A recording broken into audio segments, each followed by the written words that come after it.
আসসালামু আলাইকুম everyone, welcome to home cooking recipes. আজকে আমি আপনাদের সাথে শেয়ার করব ডাটা আলু দিয়ে ছোট চিংড়ি মাছের তরকারি। তো ডাটা আলু দিয়ে চিংড়ি মাছের তরকারি রান্নার জন্য আমি চুলায় একটি প্যান বসিয়ে দিয়েছি। প্যানটাকে গরম করে নিয়ে এখানে পরিমাণ মতো তেল দিয়ে দিয়েছি। তেলটা গরম হয়ে আসলে দিয়ে দিব পরিমাণ মতো লবণ, চিংড়ি মাছ, পেঁয়াজ কুচি। আমি একটু চিংড়ি মাছটাকে ভেজে নিব।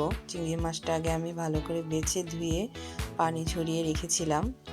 চিংড়ি মাছটা একটু ভেজে নিলে ভালো একটা সেন্ট আসে। এখন এখানে দিয়ে দিব 1 টেবিল চামচ আদা রসুন বাটা, 1 টেবিল চামচ হলুদের গুঁড়া, 1 টেবিল চামচ মরিচের গুঁড়া দিয়ে একটু মশলাটা হালকা কষিয়ে নিব। এখন ভালো করে মশলাটা কষানোর জন্য এখানে দিয়ে দিব পরিমাণ মতো পানি। পরিমাণ মতো পানি দিয়ে ভালো করে মশলাটা একটু কষিয়ে নেব। দেখেন ভিউয়ার্স, আর তেল উপরে উঠে আসছে, মানে মশলাটা কষানো হয়ে গিয়েছে। এখন আমি এখানে দিয়ে দিব ডাটা আর আলু। ডাটার আলুটা আমি আগে কেটে ভালো করে ধুয়ে পানি ঝরিয়ে রেখেছিলাম। এখন একটু সবগুলো উপকরণ ভালো করে কষিয়ে নিব। এখন এখানে দিয়ে দিব পরিমাণ মতো পানি।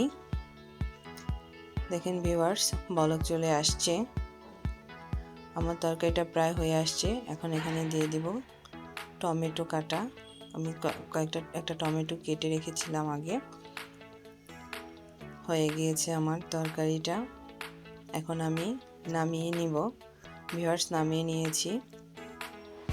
খুব ভালো লাগে খেতে আমার কাছে এই তরকারিটা। আপনারাও বাসায় ট্রাই করবেন, ইনশাল্লাহ আপনাদের কাছেও খুব ভালো লাগবে।